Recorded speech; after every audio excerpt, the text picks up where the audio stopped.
É o Evangelho segundo Jesus, o Cristo. É o Evangelho, a Boa Nova. É essa alegria eterna que inunda o coração, fortalece o quebrantado, que habita com o contrito, é o Evangelho.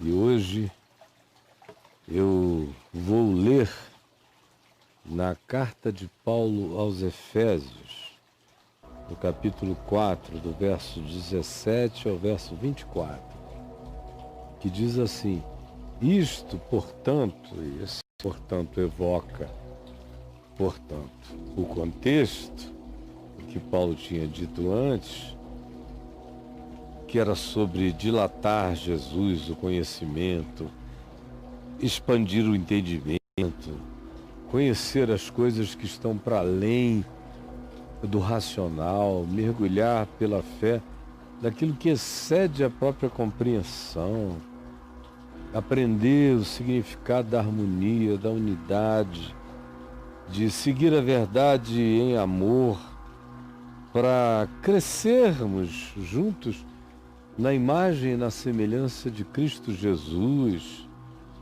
tornando-nos de fato não uma declaração sem significado acerca de sermos o corpo de Cristo, mas pela prática do amor, pela derrubada das muralhas, das barreiras, pela vida na graça, possuída pela consciência sublime e superior, segundo o Evangelho de Jesus. Assim sendo, Paulo diz: então, portanto, digo o que digo agora para vocês, e no Senhor, em Cristo, eu testifico. Uma palavra forte, testifico. É uma palavra de um ser sem tergiversações, sem titubeâncias. Testifico. É uma palavra que agride, especialmente os intelectuais, os mais acadêmicos, que vivem da angústia duvidosa e da dúvida angustiosa. Essa palavra testifico soa ofensiva. Parece que para você ser sensível, ser humano, você tem que ter alguma dúvida, alguma angústia. Você tem que se jogar assim numa aposta com a fé, porque pega mal você ter uma fé que seja certeza e não em quem sabe. Pega mal.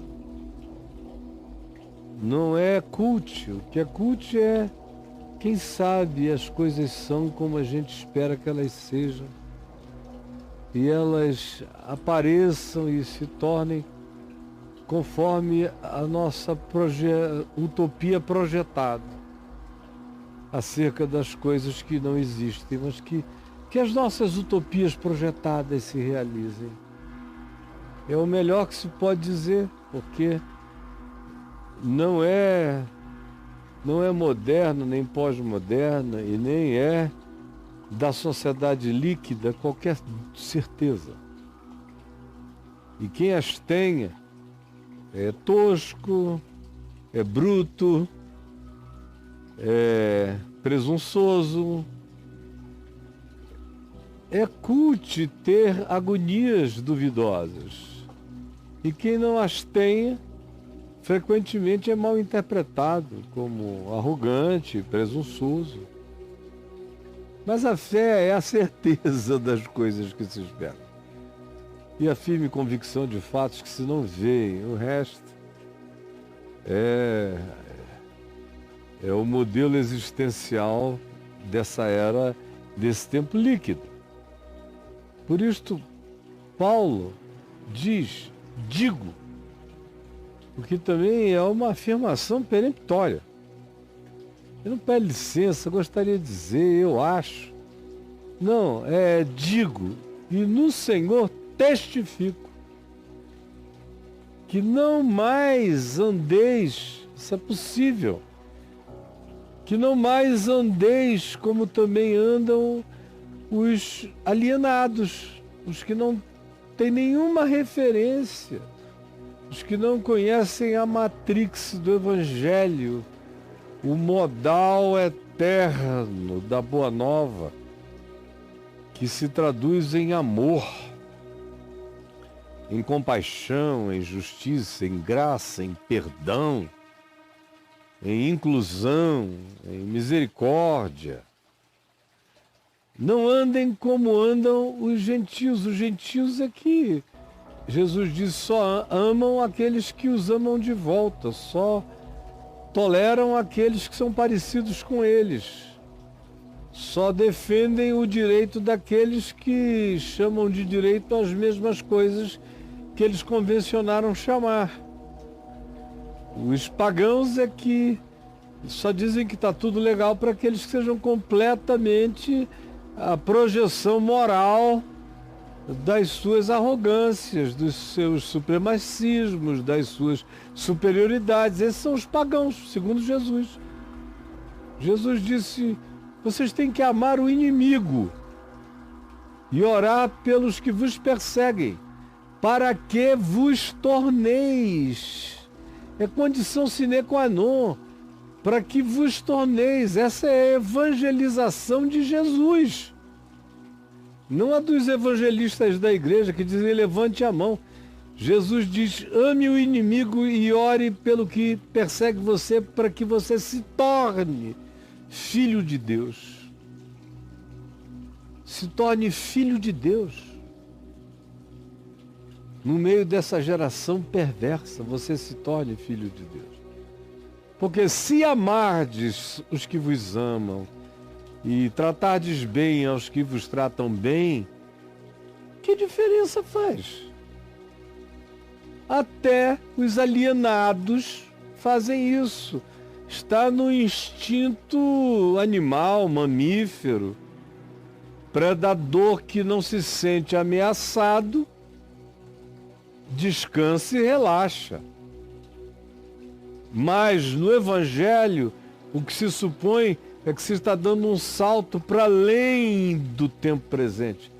A justiça do reino de Deus excede as melhores justiças deste mundo, de qualquer aspecto ou dimensão da produção humana. Excede. O amor excede.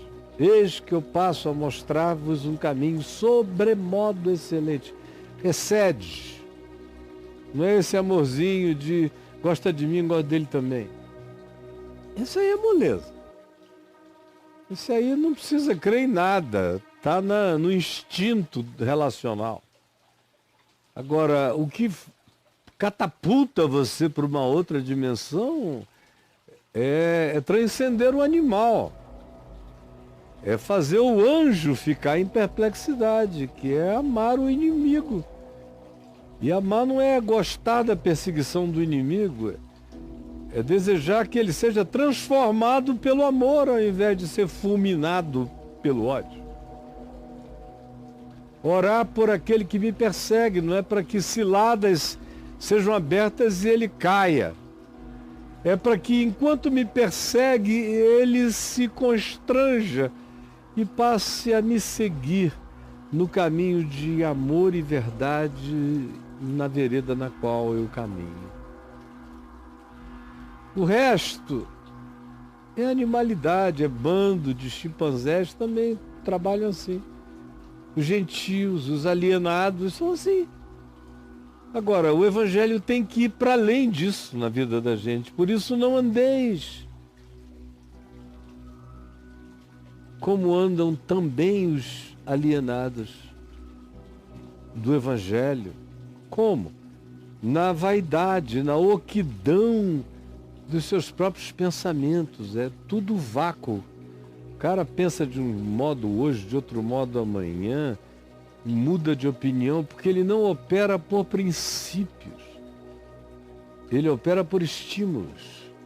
Ele é um ser do estímulo da hora, ele é um ente circunstancial. Ele não abre os pacotes para discernir conteúdos. E ele não tem Jesus como referência. Não, ele tem a moral pagã, ele tem a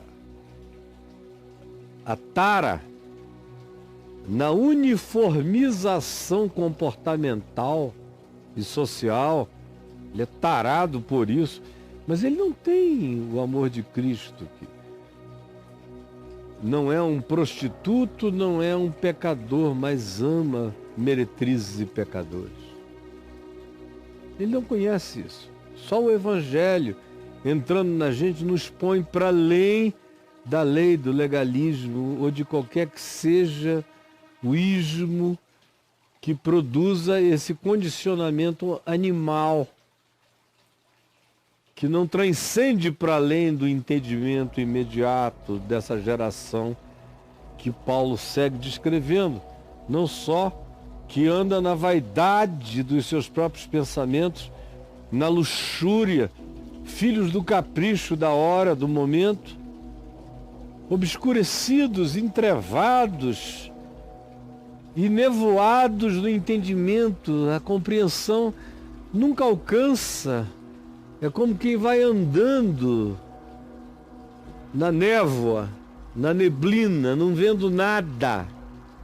Só um palmo adiante. Isso é andar obscurecido no entendimento, sem percepção, sem profundidade. Obscurecidos de entendimento, alheios à vida de Deus, ao significado de Deus, à realidade de Deus, à imanência de Deus, à presença de Deus, à graça de Deus, à soberania de Deus, alheios, não sabem nada. Deus para eles cabe num sinal, ou numa mandinga, ou em qualquer que seja o nicho sagrado, ou num culto visitado, ou num dízimo dado. Deus é assim para esse cuja mente é pagã, é totalmente alienada à vida de Deus por causa de quê? Da ignorância em que vive. É muita ignorância. É muita ignorância, que significa falta de conhecimento. É o ignorar. É a antítese da palavra gnosis, que significa conhecer. É o não conhecer. É existir sem saber de nada. Sem nenhuma definição de significado pessoal. De por que eu estou aqui, o que eu estou fazendo aqui, como eu devo viver aqui, para onde eu vou. Totalmente incapaz de responder essas questões essenciais da existência, as básicas. Isso é viver alheio à vida, ao sentido de Deus, por causa da ignorância em que existem em estado de ignorância, obscurecidos, não veem nada. Vaidosos que não veem nada, não sabem de nada, não discernem nada. Por quê? Pela dureza dos seus corações. Porque as emoções se blindaram, os sentimentos se blindaram e os pensamentos da compaixão se amorteceram. E os corações assim se endurecem, os quais,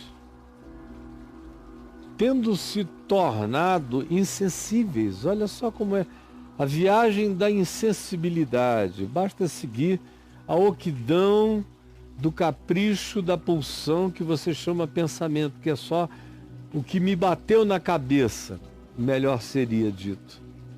andando conforme aquilo que lhe bate na cabeça, sem chegar um palmo adiante, alienados do significado da lei da vida, da vontade de Deus, que não é doutrina, nem mandamento de homem, é significado capaz de responder de onde eu vim, o que eu estou fazendo aqui, como eu devo viver aqui, para onde eu vou. Essas questões básicas. Ignoram-nas todas, porque o coração entrou no processo dessa retroalimentação. Quanto mais se vive assim, mais insensível a gente se torna. Menos a gente enxerga, menos a gente pensa, menos a gente tem de profundidade, mais alienado a gente se torna, mais entorpecido e desensibilizado, endurecido se torna o coração. Os quais, tendo se tornado insensíveis, perderam a sensibilidade, o discernimento total. O cara vai na direção em que se diz que o trend, que é a moda, que a tendência indica.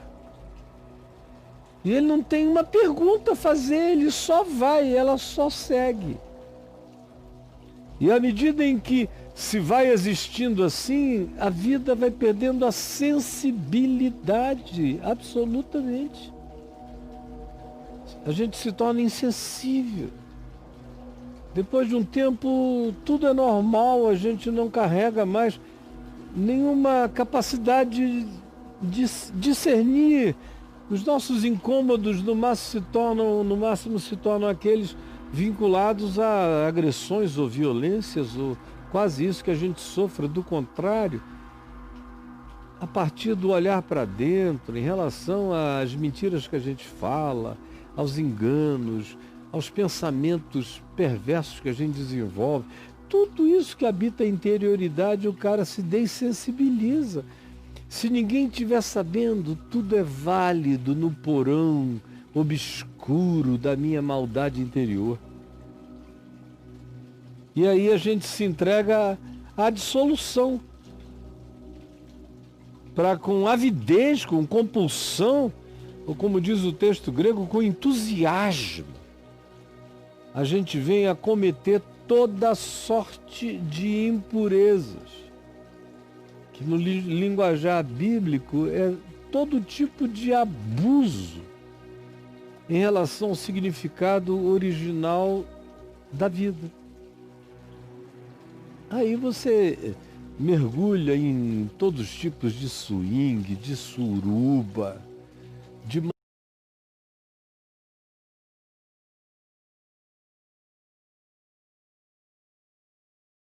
embriaguez inconsequente, acordando sem saber nem o que aconteceu com a gente. Isso é que a dissolução promove, que ela tira toda a solução da lucidez, do caráter, do discernimento, do pensamento, se esvai quando você se entrega a esse processo. Entregaram-se à dissolução, porque é uma entrega, é um abandono. Você diz, let it be. Já estou aqui, vamos lá.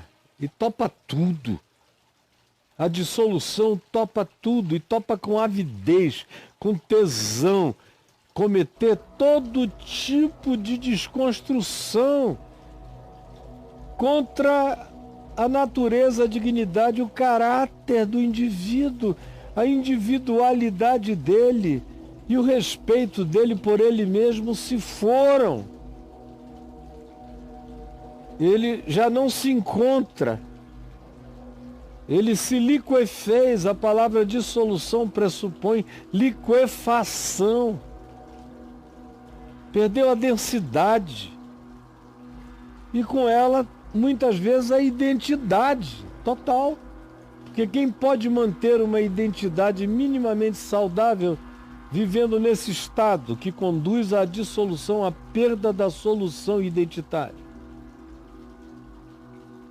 Quem? Quem? É interessante que esse texto aqui nos mostra que tanto faz por onde o caminho começa, o resultado é sempre o mesmo. Porque você pode lê-lo ao contrário e ele produz o mesmo resultado. Por exemplo, você pode dizer: não se entregue à dissolução, porque ela gerará avidez, que levará você a toda sorte de impureza. A gente começa daqui. O que vai produzir um coração completamente insensível, porque a dissolução perde a solução, a sensibilidade do discernimento entre o que edifica e o que não edifica, entre o que faz bem e o que destrói. Isso conduz a uma vida cada vez mais alienada dos princípios de Deus e mergulha você numa maneira de ver a vida sem nenhuma profundidade. Você é como um cara obscurecido que não consegue enxergar a própria mão na escuridão, o que leva você cada vez mais profundamente a andar apenas conforme a pulsão da vacuidade dos seus pensamentos, que é o modo de viver do mundo.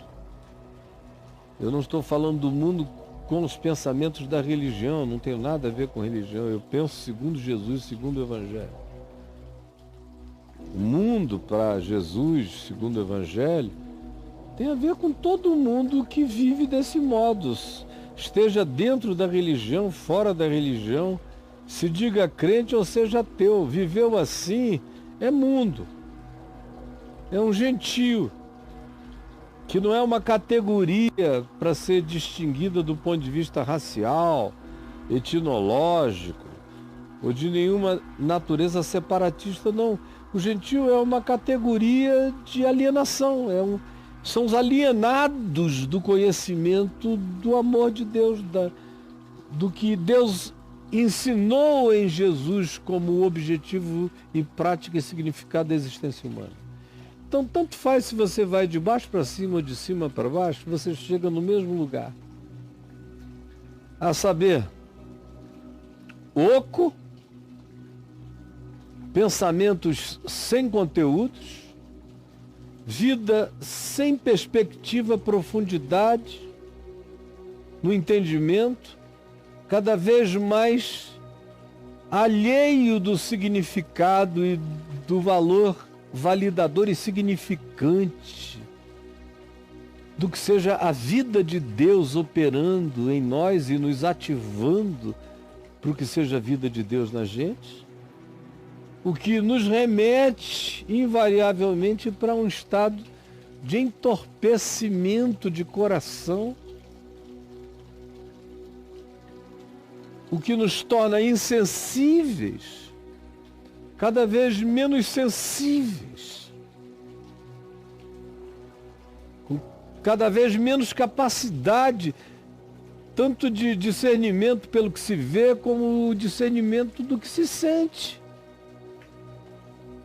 Isso nos abisma na perda total de solução espiritual, psicológica e identitária. O que abre a nossa vida para um viver sem os conteúdos do caráter. Ao contrário, nos deixam no desejo, na avidez, na compulsividade do cometer torpezas. Isso tudo se a gente decidir que o Evangelho tem a ver apenas com ser batizado, com dar o dízimo e oferta num lugar, não deixar de frequentar uma vez por semana pelo menos alguns cultos e se identificar com uma certa fraternidade, uma agremiação que diz se reunir em nome de Jesus. Se você pensar que isso é evangelho, a sua vida não vai deixar de ser isso aqui. Você continua a ser um gentil cristão, um pagão cristão, um cristão pagão, como a grande maioria esmagadora daqueles que dizem que são filhos do cristianismo e que confessam o nome de Jesus, são seres dessa natureza. A maioria, infelizmente, eu estou dizendo, não é por suposição. Antes de você nascer, eu estava aqui, de todo o coração. E o que eu posso dizer, e testifico e digo, sem titubear, é que a maioria vive assim. Anda assim, em nome de Jesus, anda segundo a vaidade dos seus próprios pensamentos, ou do seu mover, ou de quem está ouvindo, não quer nem saber o que Jesus disse ou não disse. É tudo vento. Ainda chamam isso de vento, de sopro.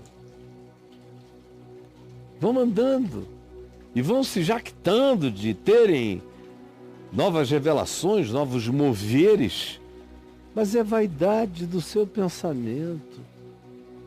Só isso. Você já mudou tanto que quem quer que te observe vai ver que as suas convicções são da profundidade daqueles que trocam de roupa 3 vezes ao dia. E você não sabe nada. Seu entendimento é turvo. Por isso, qualquer coisa que se diga, você crê e você segue. A sua existência é alheia ao conhecimento de Deus. Você se tornou um ignorante, sem discernimento, embrutecido. O que prevalece é a dureza do coração, é a raiva, é a vingança, é o troco. É esse direito adquirido que tem a ver com o mundo animal, mas não com a transcendência do reino de Deus, que excede a essas limitações, a essas contingências tão apenas de Charles Darwin, tão apenas da evolução natural, tão apenas da sobrevivência dos mais fortes. Você não passa disso, mas faz isso em nome de Jesus e vai ficando com o coração pedrado. A percepção embotada, insensível. Cara, você não se comove com nada. E prova disso é a dissolução que te atingiu. Você pode me odiar daí, mas quem está pregando o evangelho aqui, na presença de Deus, com temor e tremor, buscando viver com pureza de coração, é esse a quem você odeia. E você que está aí me ofendendo é o que está entregue à dissolução. Perdeu a solução, não sabe quem é. Por isso é que em nome de Jesus você odeia tanto. Porque você não sabe quem você é, você não tem identidade. Não tem a identidade de Cristo em ti. Não tem a identidade do Evangelho, não tem o penhor do Espírito. Por isso você existe nessa dissolução ávida.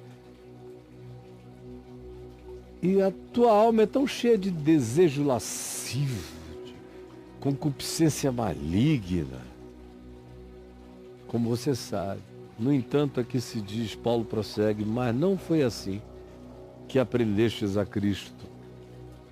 Não foi assim que aprendestes no Evangelho. Não foi assim. Não foi assim. Como foi? Eu vou te contar amanhã. Não foi assim que aprendestes a Cristo. Amanhã eu sigo do verso 20 até o verso 24. E assim essa semana toda. Mas não foi assim que aprendestes a Cristo. Não foi assim que aprendestes, segundo o Evangelho. Paulo diz, se é que aprendestes. Se é que aprendestes. Hoje eu te peço, ó Espírito Santo, que o que se cria agora é uma avidez enorme